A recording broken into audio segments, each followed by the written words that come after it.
কাঁচা রয়েছে। আল্লাহ, এখন থেকে খাবো কিভাবে? কি করবে এটা দিয়ে? ধুস। আচ্ছা চলো আজকে বানাবো ভাপা পিঠা। শীত চলে গেছে, এখন আমার ভাপা পিঠা খাইতে মন চাইছে। তার জন্য নিয়ে নিচ্ছি চালের গুঁড়ি অনেকগুলো নিচ্ছি। এখন দিব লবণ, একবার দিলাম, দুইবার দিলাম, তিনবার দিছি। তারপরে এখন হাত দিয়ে ভালো করে এটা মিশাই নিব লবণটাকে। আল্লাহ, এই চালের গুঁড়ি এত ঠান্ডা ভাই, হাত দিতেই পারতেছি না।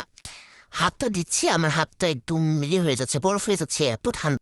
এই ঠান্ডা চালের গুঁড়ো ধরতে ধরতে আমার হাতটাই পুরো বরফ হয়ে গেছে। এখন দিব আরেকটু লবণ, কেন দিছি জানি না, মনে হয় লবণটা কম হয়েছে। তারপরে এখন আরো একটু চালের গুঁড়ি মেশাবো, কারণ লবণটা আবারও বেশি হয়ে গেছে, বুঝছো? তো এই জন্য আরো একটু চালের গুঁড়ি মিশিয়ে নিচ্ছি। এখন মনে হচ্ছে লবণ আবারও কম হয়ে গেছে, আবার একটু লবণ দিচ্ছি। কি হয়েছে বুঝতেছি না, শুধু দিতেছি আর মেশাচ্ছি। এই তো এখন আমার ভালো করে মেশানো হয়ে গেছে। হাতটা আমার পুরাই জ্বলে গেছে। না জ্বলেনি, হাতটা বরফ হয়ে গেছে ভাই, কি বলবো। এই যে এখন হাত পুরাই বরফ হয়ে গেছে। এখন এর মধ্যে দিব আমি পানি, হালকা গরম পানি নিচ্ছি, যেহেতু এটা অনেকটাই ঠান্ডা আছে সেই জন্য। এখন এই পানিটার সাথে এই চালের গুঁড়িটাকে ভালো করে মিশাই নিব। ভালো করে মিশাইতে মিশাইতে মানে ডলতে ডলতে মিশানো হবে আর কি, যত সুন্দর করে ডলবা তত ভালো হবে। দেখতেছো আমি কিভাবে মিশাচ্ছি? মনে হচ্ছে আর একটু পানি লাগবে। আচ্ছা দিচ্ছি। এখন এই তো পানিও দেওয়া হয়ে গেছে। এখন এটাকে আমি একটু ভালো করে মিশাই নিচ্ছি। এই তো মিশাচ্ছি মিশাচ্ছি, যত মিশানো তত ভালো হবে। এখন আমি মিশাই নিচ্ছি। এত মিশানোর কি দরকার? এটা তো এমনিতে আবার ঝিরঝিরে হয়ে যাবে। আচ্ছা যাই হোক, আরেকটু পানি লাগবে, আরেকটু পানি দিয়ে আবারও মিশাই নিচ্ছি। মিশাইতে মিশাইতে যখন তোমার হাত ব্যথা হয়ে যাবে তখন বুঝতে পারবে যেটা হয়ে গেছে। এই তো আমার তো হয়ে গেছে। এখন আমি এর জন্য নিচে এরকম একটা ঝুড়ি, এরকম ছিদ্রযুক্ত। এখন এটার মধ্যে এটাকে কি করে এটাকে এভাবে ছেঁকে ছেঁকে নিবো আর কি। তো তার জন্য নিয়ে নিচ্ছি কিছুটা, দেখতেছি হচ্ছে কি না। সেখানে ছেঁকে নিচ্ছি, আর এখন আমি একটু চেক করে নিব। হচ্ছে হচ্ছে আর হচ্ছে তো, তাড়াতাড়ি করে নিই। এখন আমি একটু একটু করে ঝিরিঝিরি করে নিচ্ছি।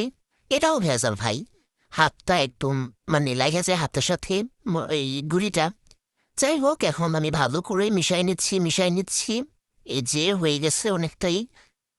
এখন আমি আরো মিশাচ্ছি, মিশাইতে মিশাইতে আমার প্রায় অনেকটাই করা শেষ। এখন এটা তুলে নিচ্ছি। এই তো আমার করা প্রায় হয়ে গেছে। এখন আমি এটাকে ঢেলে রেখে দিব। তারপরে আমি চলে যাব গুড় কাটার জন্য দা নিয়ে নিচ্ছি, কারণ আমি ছুরি দিয়ে কাটতে পারি না। দা দিয়ে কুচি কুচি কুচি কুচি ঝিরি ঝিরি করে কেটে নিচ্ছি। একদিকে কাটছি, আরেকদিকে বেয়ে পড়তেছে। এই তো এখন আমার কাটা প্রায় হয়ে গেছে। এটা আমি আর কাটবো না, যতটুকু কাটছি এতটুকু এনাফ ভাই। আমার ভালো লাগতেছে না কাটতে, এই জন্য আমি দেখিয়ে দিব এটাকে। তো এই তো আমি এখন এটাকে রেখে দেওয়ার জন্য সরাই ফেলছি, মানে গুছাই ফেলছি এক সাইডে। এখন দাটাকেও সরাই দিব। তারপরে এই তো একটা পার্টি দেখছো, এটা তো প্রথমে নিয়েছিলাম করার জন্য, কিন্তু ওটা তো করতে পারিনি, সাইড দিয়ে পড়ে যাচ্ছিল, এই জন্য বড়টাতে নিয়ে নিছি। আর এই নারকেলগুলো নিচ্ছি, এই নারকেলগুলো কোড়াই নিব। কোড়ানো শেষ, কোড়ানোটা দেখাই নাই। তারপরে এখন আমার সব কাজ গুছানো হয়ে গেছে, এখন শুধু আমি পিঠা বানাবো। তার জন্য নিয়ে নিচ্ছি এরকম একটা ছোট যা বাটির মতো একটা ঢাকনার মতো আর কি। তারপরে এর মধ্যে দিয়ে দিচ্ছি কিছুটা গুড়ি, এরপর দিচ্ছি একটু নারকেল। তারপরে এর উপর দিব কিছুটা গুড়। যত মানে বেশি খাইতে ভালো লাগলে বেশি দিবা, আমার কাছে বেশি ভালো লাগে। তারপর প্রথমটা একটু কম কম দিয়ে দেখতেছি। তারপরে দিব ওপরে আরো একটু গুঁড়ে দিয়ে চিপে চিপে চিপে চিপে লাগাই নিব। তারপরে এতে একটু দেখা যাচ্ছে আরো একটু ঘুরে নিব চিপে চিপে দিয়ে।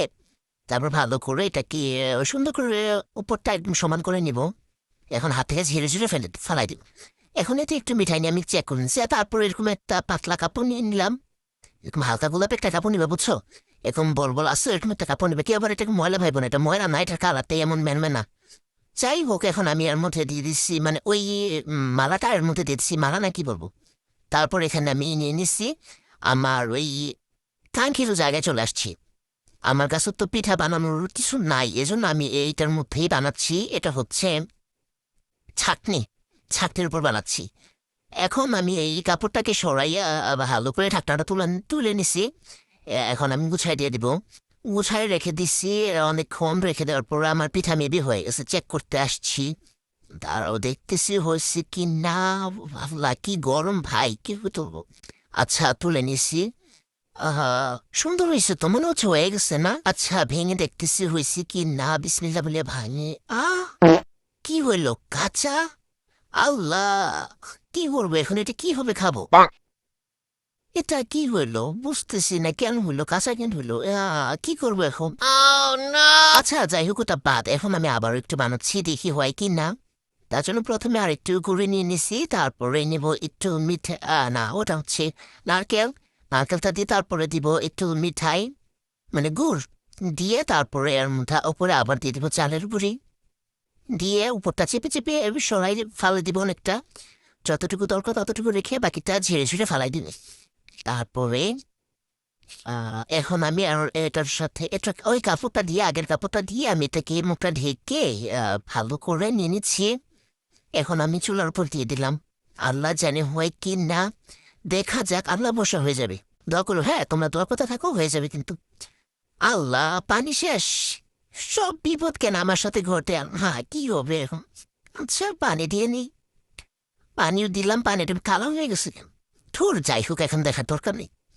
আচ্ছা এখন আমি ওই এর ঢাকনাটা তুলে নিচ্ছি এখন আমি এটাকে আবারও ঢেকে দিচ্ছি আমার পিঠা অলরেডি হয়ে গেছে আমি তুলে ফেলছি এখন আমি এটাকে ভেঙে দিচ্ছি ওরে শালা হয়ে গেছে রে মাশাল্লাহ মাশাল্লাহ এখন আমি খাবো রে কি মজা রে আমার পিঠা হয়ে গেছে রে দাঁড়াও দাঁড়াও একটু টেস্ট করে দেখতেছি মজা হয়েছে কিনা ওরে মাশাল্লাহ কি মজা হয়েছে রে ভাই তাই না না না তাই না না না তা না